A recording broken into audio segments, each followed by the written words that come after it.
사랑하는 성도 여러분, 저는 오늘 저녁에 어떤 다른 본문을 선택할까 했지만은 하나님의 말씀을 오롯이 우리가 또 금요 철야에 계속해서 보는 것이 좋겠다 싶어서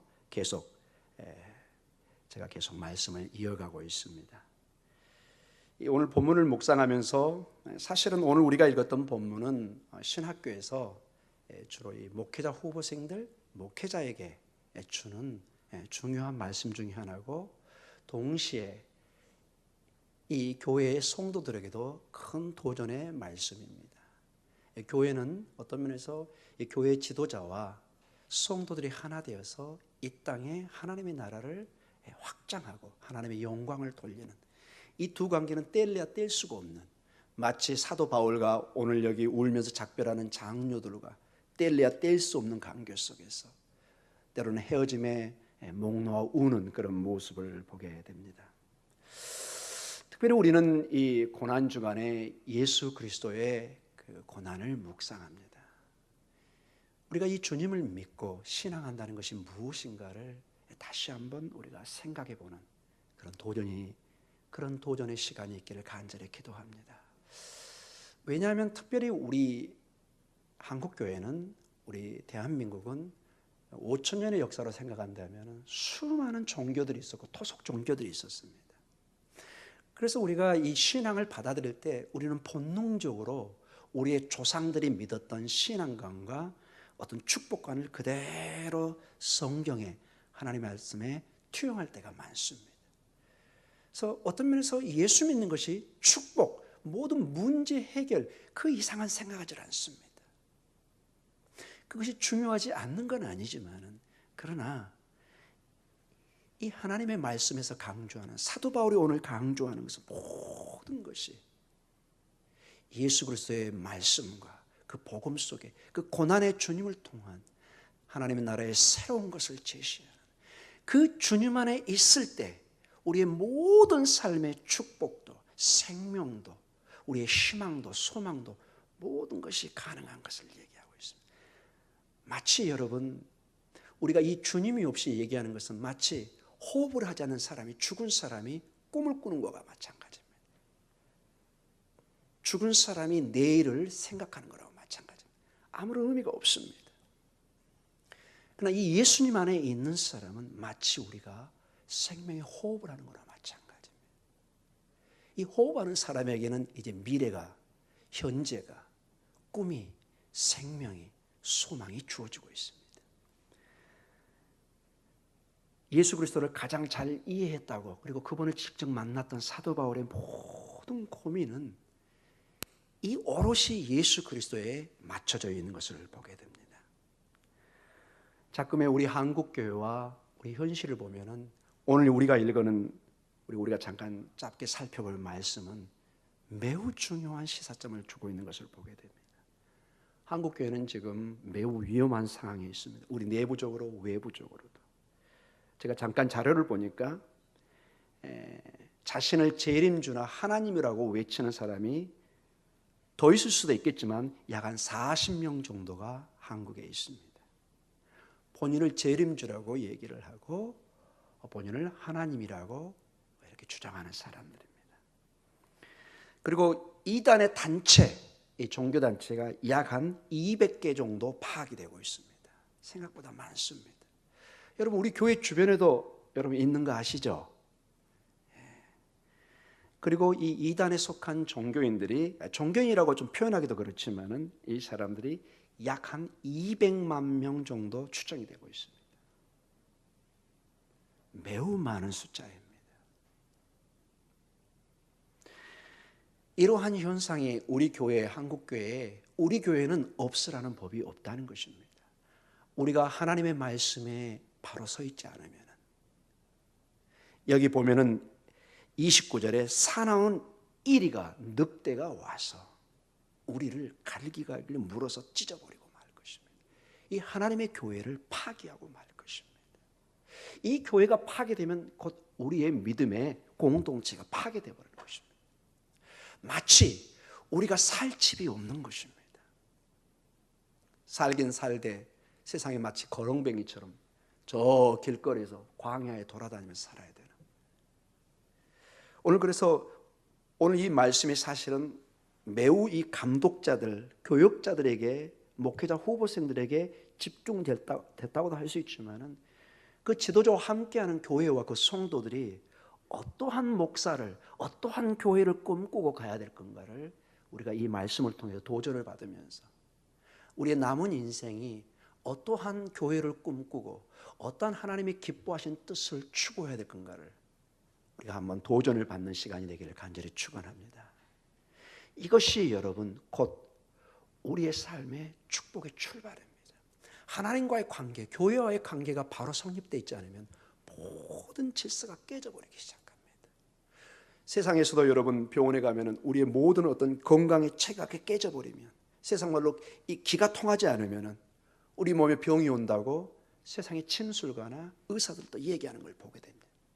영적인 세계도 하나님과의 관계, 교회와의 관계에 건강성이 없으면 우리는 우리도 모르게 하나님을 대적하는, 그리고 이리와 함께 늑대와 함께 동조하는 그런 삶을 살게 되고, 그 결과는 하나님의 심판에 거할 수밖에 없는 그런 모습을 보게 됩니다.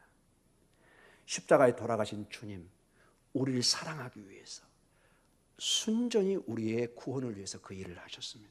그러나 여러분, 십자가의 죽음은 동시에 무서운 경고입니다. 이 주님을 멀리하고 이 주님을 우리가 거절하면 어떠한 죽음이 있다는 것을 우리에게 말씀해 주는 거죠. 우리가 나중에 그 십자가의 죽음을 당해야 되는 것입니다. 여러분 그 양면을 보고 계십니까, 여러분? 여러분, 그 당시 십자가의 죽음은 가장 인간의 참혹한 부끄러움과 죄악과 형벌이었습니다. 이것을 하나님께서 대신 지신 것입니다. 만약에 우리 죄를 대신 안 져주면 이제 누가 그 자리에 올라가야 되는 거죠?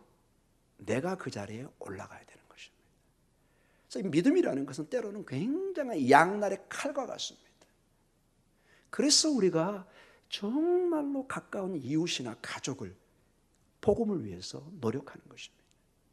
이 복음을 받아들이지 않으면 언젠가 주님이 오실 때 심판대에 서는 것입니다. 그리고 29절에 나와 있는 이런 사난 이리와 같은 그러한 삶은 그 형벌이 상상을 초월하겠죠. 성경에 보면 그 사람들은 주님의 생명책에서 그 이름을 지워버리겠다 하는 말씀까지도 하십니다. 자, 오늘 좀 내용이 좀 무겁지만은 이 본문을 가지고 좀 더 우리가 하나님의 위로를, 힘을, 무엇이 중요한지를 다시 한번 발견해 보는 시간이 되기를 원합니다. 우리는 저번 주에 이제 사도 바울이 마지막 3차 여행이 끝나가면서 예루살렘으로 갑니다. 큰 연보, 헌금을 모아서 예루살렘으로 가서 그 어려운 교회를 돕기를 원합니다. 그러나 사도 바울은 기도 중에 직감을 합니다. 이게 이제 예배소 교회라는 다른 교회와 마지막 인사라는 것을. 그래서 예배소 교회에 들어가면은 성도들이 자꾸 붙잡고 식사도 하시고 저녁도 좀 쉬시다 저러다 하면은 시간이 너무 지체되는 것입니다. 빨리 가야 되는데. 그래서 밀레도라는 에베소에서 가까운 곳에서 이 에베소 장로들을 부릅니다. 그래서 그 장로들, 즉 우리 같으면 목사들이겠죠. 한마디로 여기 경기도권에 여러 교회가 있고 그 목사들이 있겠죠. 예배소도 큰 도시이기 때문에 여러 목사들이, 장로들이 있었을 것입니다. 그 대표들을 불러서 이제 어떻게 그가 눈물과 겸손으로 그들을 목회했던 것을 알고 이제 앞으로 그들이 사도 바울이 떠난 다음에 어떠한 목회를 해야 될지, 어떻게 교회를 돌보고 자신을 분별을 해야 될지, 훈련을 해야 될지를 당부하는 말씀이 오늘 본문입니다. 즉 장차 있을 일에 대해서 사도 바울이 권면과 경고를 주고 있는 것입니다. 자, 먼저 두 가지로 사도 바울은 이 장로들에게 중요한 이 성경의 진리를 말씀하십니다. 이 장로들을, 교회 지도자들을 성령님께서 세웠다는 것입니다. 자, 우리 28절을 같이 한번 읽도록 하겠습니다. 28절 같이 읽습니다. 여러분은 자기를 위하여 또는 온 양떼를 위하여 삼가라. 성령이 그들 가운데 여러분을 감독자로 삼고, 하나님이 자기 피로 사신 교회를 보살피게 하셨느니라. 아멘. 성령님이 여기서 감독자, 좀 우리로 얘기하면은 목사님들, 선교사님들, 교회 지도자를 의미합니다. 성령께서 이 사람들을 세웠다는 것입니다. 그래서 여러분, 목회자나 선교사들은 스스로 나 사명을 받았다, 이거는 전부 다 허용이 안 됩니다. 여러분, 검증이 안 된 사명자들 매우 교회에서는 위험하게 생각합니다. 그래서 여러분이 여기 목동중앙교회 담임 목사나 우리 여기 부교육자를 뽑을 때 반드시 어디 졸업한 사람이 일단 조건을 세우죠? 총회 저희의 총신 양지 졸업하지 않은 사람 일단 여기 들어올 수가 없습니다. 물론 우리 여교육자들은 다른 우리 박주혜 전사님도 계시지만은 남자 교육자들 목사님들은 반드시 그 총신 대학원을 졸업을 해야 됩니다. 이게 기본적인 아주 기본적인 조건입니다. 이 학교에서 배운 게 증명이 안 되면 절대로 우리가 이 사람을 설교자로 교회 지도자로 세우지를 못합니다. 이것은 수천 년의 교회의 전통에 매우 중요한 원리입니다. 그렇지 않으면 아무나 와서 자기 생각대로 교회에 말씀을 전하게 되고 큰 무질서와 문제를 일으킬 수 있는 것을 우리는 많은 교회의 역사를 통해서 알게 됩니다. 어떤 사람이 갑자기 기도원 가서 방언을 받고 은혜를 받고 나 하나님의 일을 해야 되겠다, 그래야 교회 와서 나 목사로 세우시오, 교육자로 세우시오. No, 안 됩니다. 여러분, 전혀 교회에서는 그렇게 그것을 허용하지를 않습니다. 그래서 스스로 교회의 일꾼의 사명을 받았다고 말하는 것은 저희는 검증이 안 된 것은 받아들이지 않습니다. 오직 성령께서 사명을 주시고 그 사명을 감당하도록 일단 한 사람을 부릅니다. 그리고 교회 공동체가 그것을 확언을 해줘야 됩니다. 그래서 여러분, 전통적으로 목회자는 성령을 통해서 그 사람이 사명을 받고 그 사람을 교회가 확증을 해줘야 됩니다. 우리 김진학 목사를 보니까, 우리 누구 목사님을 보니까 우리가 다 인정할 수 있는 하나님의 은사가 보입니다. 저희가 그래서 온 교회의 이름으로 학교에 추천을 해서 목회자 후보생으로 추천을 합니다. 이게 가장 좋은 방법입니다. 그래서 교회 공동체가 그 목회자의, 그 감독자의 은사를, 사명을 확인해 주셔야 됩니다. 자, 이것이 확인되면 이제는 여러분들이 해야 될 일이 있습니다. 그래서 여러분이 세운 그 교육자의 권위를 존중해 주셔야 됩니다. 담임인 제가 이 말을 하니까 좀 쑥스럽긴 합니다, 여러분. 본문에 나와 있는 거기 때문에 제가 그대로 말씀을 전합니다. 하나님의 사명이 분명히 성령으로부터 부르심을 받아 사명을 받고 교회에 확증이 됐고 정당한 교육을 받고 와서 지도자로 세운 사람의 권위를 여러분이 무시하면 교회는 전혀 건강하지 않습니다. 마치 자녀들이 엄마 아빠의 권위를 도전하는 거나 마찬가지가 되어버립니다. 어떤 일도 그 가정은 일을 해낼 수가 없습니다. 매우 중요한 사실 중에 하나입니다. 그러나 동시에 여러분, 한 가지 여기서 제가 짚고 넘어갈 것은, 그럼 목회자만 이렇게 은사를 받았느냐? No, 아닙니다. 여러분 각자는 다 여러분의 독특한 은사를 받았습니다. 그러나 그 은사가 여러분의 그 직장 생활과 그 가정 생활이, 그러나 동시에 교회 와서 목사 일, 선교사 일을 하라는 것은 아니라는 것입니다. 여러분 이해하시겠죠? 각자의 은사가 있습니다. 여러분 저를 갑자기 불러가지고 어디 교회 회사에 가서 일을 하시오, 뭐를 하시오, 가수가 되시오, 저 못합니다. 여러분도 다 하나님의 귀한 사명자인 줄 믿습니다. 저희는 여러분을 존중해야 됩니다. 그래서 여러분은 회사에서, 가정에서, 직장에서 훌륭한 사람입니다. 여러분들은 저희가 깍듯이 존경을 해야 됩니다. 반대로 여러분도 교회의 목회자에 대해서 존중을 해 주셔야 됩니다. 그래야 서로가 질서가 있고 모든 일을 해갈 수 있는 것을 보게 됩니다. 왜 그러느냐? 이 교회가, 이 성령께서 세우신 이 장로들, 감독들이 일하는 이 교회는 그냥 세상의 회사나 단체가 아니기 때문에 그렇습니다. 우리 28절을 다시 한번 천천히 읽겠습니다. 여러분은 자기를 위하여 또는 온 양떼를 위하여 삼가라. 성령의 그들 가운데 여러분을 감독자로 삼고 하나님이 자기 피로 사신 교회를 보살피게 하셨느니라. 여러분, 마지막 부분에 하나님이 어떤 교회를 사셨다고 그랬죠? 자기 피로 사신. 여기 자기 피라는 게 무엇을 의미할까요? 예수님의 십자가의 보혈입니다. 하나님 자신의 피, 즉 예수님의 희생을 통해서 그것으로 교회를 산 것입니다. 그러니 여러분, 이 교회가 얼마나 중요한 모임입니까? 중요한 하나의 단체입니까? 중요한 공동체입니까? 자, 이제 구체적으로 두 가지로 이 교회 책임자들에게 큰 책임을 부여합니다.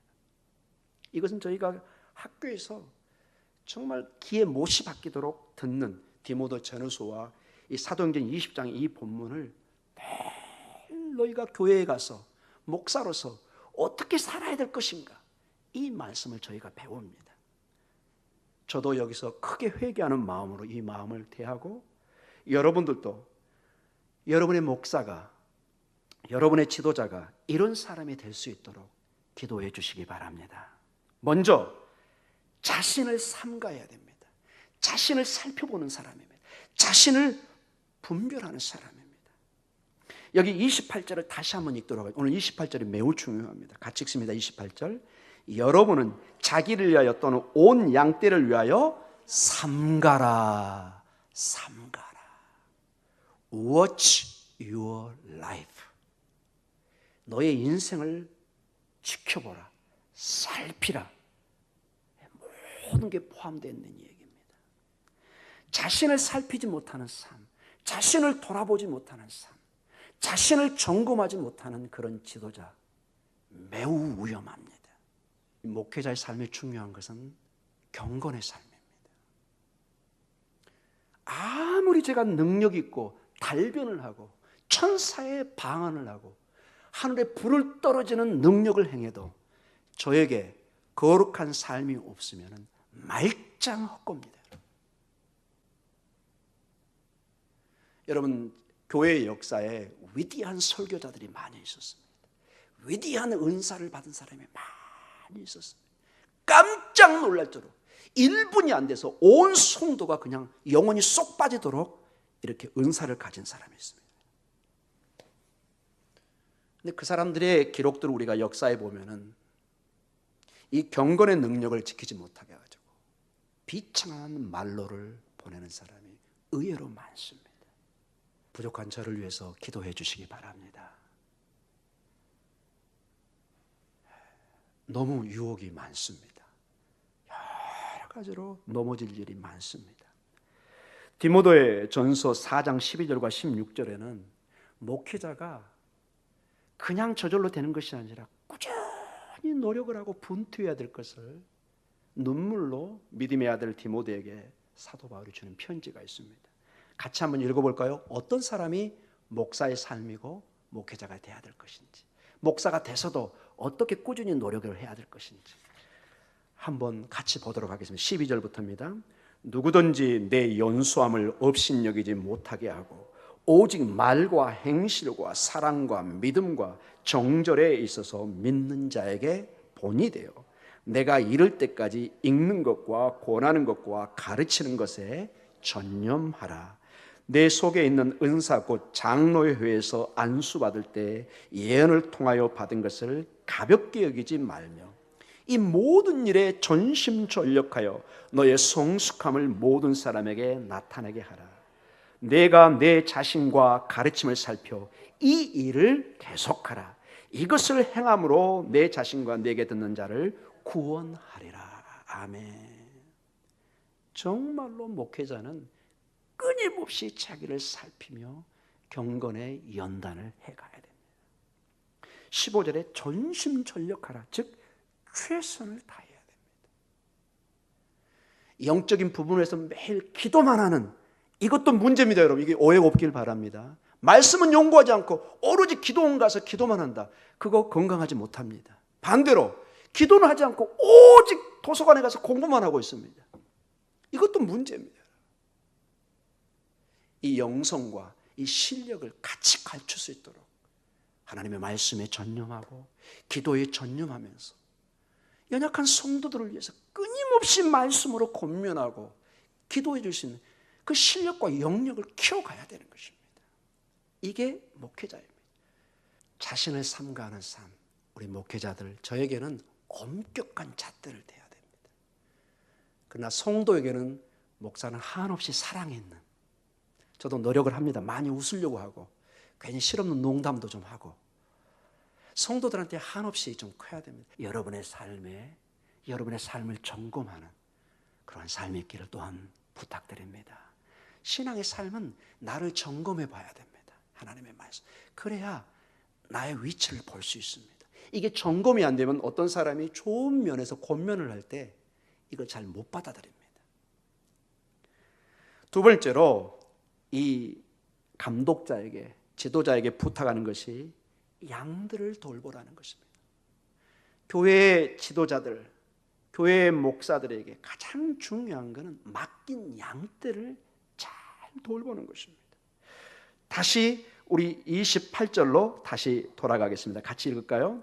여러분은 자기를 위하여 또는 온 양떼를 위하여 삼가라. 성령이 그들 가운데 여러분을 감독자로 삼고 하나님이 자기 피로 사신 교회를 보살피게 하셨느니라. 아멘. 온 양떼를 위하여.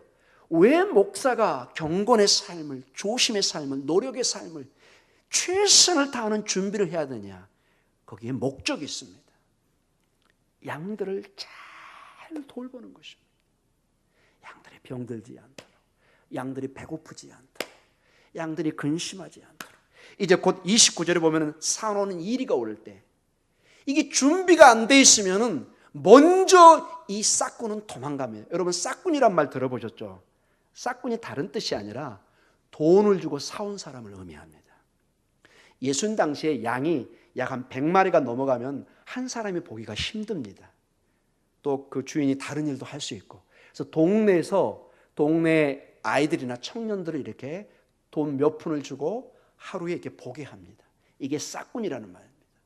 싹꾼은 잘은 볼 수 있습니다. 근데 문제는 뭐냐? 이 양들에게 일이나 늑대나 어떤 재갈이나 어떤 그 무서운 동물이 왔을 때 어떤 현상이 일어날까요? 이 싹꾼들의 특징은 36개입니다. 출애난치입니다. 왜? 그 몇 푼 받자고 내 목숨을 바칠 이유가 없거든요. 여러분 그렇잖아요. 그 돈 10만 원 때문에 내 목숨을 바칠 이유가 없잖아요. 내가 위험할 때는 난 도망갑니다. 근데 진정한 목자는 어떻게 할까요? 목숨을 겁니다. 양들은 그 목자의 음성을 듣고, 목자는 그 양의 음성을 듣는 그 관계로 가면은 이제는 더 이상 양이 아니라 내 가족이 되어버립니다. 그 양들을 돌보는 그 목자의 마음. 목자는 양을 위해서 목숨을 내놓습니다. 싹꾼은 여차하면 도망갑니다. 29절에 보니까 이제 장차의 경고가 나옵니다. 29절 같이 읽어볼까요? 내가 떠난 후에 사나운 이리가 여러분에게 들어와서 그 양떼를 아끼지 아니하며. 사나운 이리? 여러분, 교회에서 사나운 일이라는 게 진짜 막 늑대가 들어오는 건 아니죠. 상징적 의미죠. 교회를 파괴하고. 여러분, 이리와 늑대의 특징은 뭐죠? 양을 죽이는 것입니다. 양을 죽이는 것입니다. 교회를 파괴시킵니다. 그래서 매우 교회는 정말로 이 지도자들을 세심히 살펴야 됩니다. 마태복음 7장 15절에 보면은 이런 말씀이 있습니다. 우리 마태복음 7장 15절을 같이 한번 잠깐 볼까요? 같이 한번 읽어볼까요? 거짓 선자들을 삼가라. 양의 옷을 입고 너희에게 나오나 속에는 노략질하는 일이라. 아멘. 가끔 드라마나 아이들 연극 보면 그거 있죠. 아는 늑대인데 이게 겉은만 이렇게 양으로 되어 있는. 정말로 그런 목적으로 오면 교회는 감당할 길이 없습니다. 정말로 어떤 사람이 이런 정말로 사탄의 마음으로, 이리의 마음으로 들어와서 우리에게 접근하면 대부분 양들은 물려 죽습니다. 그래서 교회가 깨어서 기도하고 여기에 있는 목회자가 바로 서서 단호하게 그것을 막아줘야 됩니다. 성도님들, 이거는 비진리입니다. 이거는 교회를 파괴시킵니다. 말을 해줘야 됩니다. 단호하게 목숨을 걸고 싸워서 쫓아내야 됩니다. 그리고 이제 오늘 본문의 말씀 20장 31절과 32절로 말씀을 계속해 갑니다. 우리 다시 한번 읽어볼까요? 31절과 32절입니다. 그러므로 여러분이 일깨어 내가 3년이나 밤낮 쉬지 않고 눈물로 각 사람을 훈계하던 것을 기억하라. 지금 내가 여러분을 주와 및 그 은혜의 말씀에 부탁하노니 그 말씀이 여러분을 능히 든든히 세우사 거룩하게 하심을 입은 모든 자 가운데 기업이 되게 하시리라. 아멘. 이게 이제 결론의 말씀입니다. 이 교회 지도자들이 가장 붙잡아야 될 것이 하나님의 말씀입니다. 무엇으로 성도를 위로하고 권면할 수 있느냐? 복음의 능력, 하나님의 말씀을 해줘야 됩니다.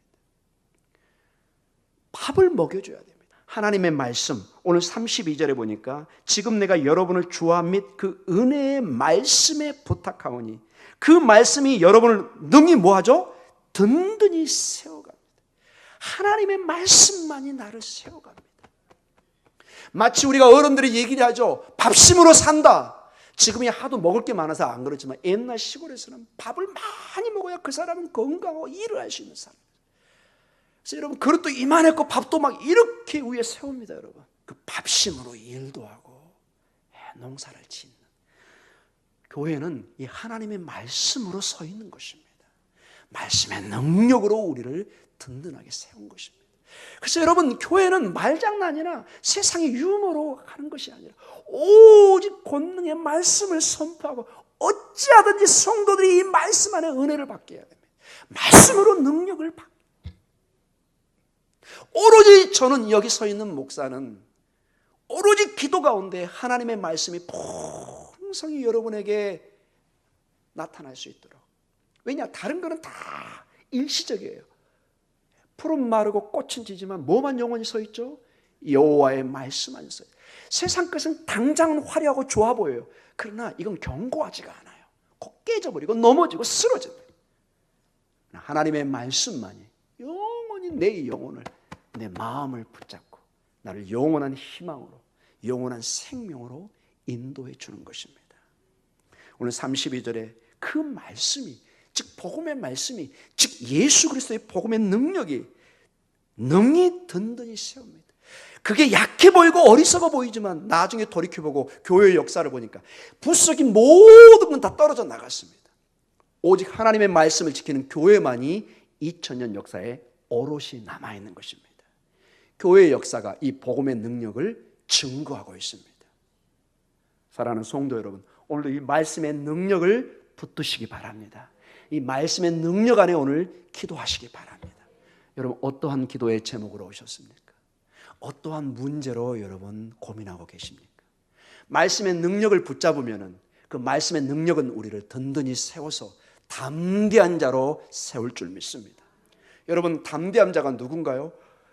여러분 현실은 변화가 없고 어려운데 이상하게 힘이 생길 때가 있습니다. 할 것 같습니다. 해보자! 하면 된다! 우리가 하나님 앞에 담대히 나아갈 때 하나님은 우리를 들어주시고 든든히 세워갈 줄 믿습니다. 하나님께 가까이 가는 자, 시편 73편에 여호와를 가까이하며 하나님을 가까이하며 내게 복이다. 그게 바로 복입니다. 다 놓쳐도, 다 잃어도 내 주님만 꽉 붙들면 여러분은 전부를 잡은 것입니다. 아멘. 전부를 잡은 것입니다. 여러분의 삶에 이 생명의 주님만을 붙잡는다면 하나님은 반드시 여러분을 십자가를 넘어 부활로 역사할 줄 믿습니다. 이게 믿음의 신비요 우리의 담대함입니다. 나는 죽더라도 하나님이 살릴 것이고 나를 반드시 든든히 세워갈 줄 믿습니다.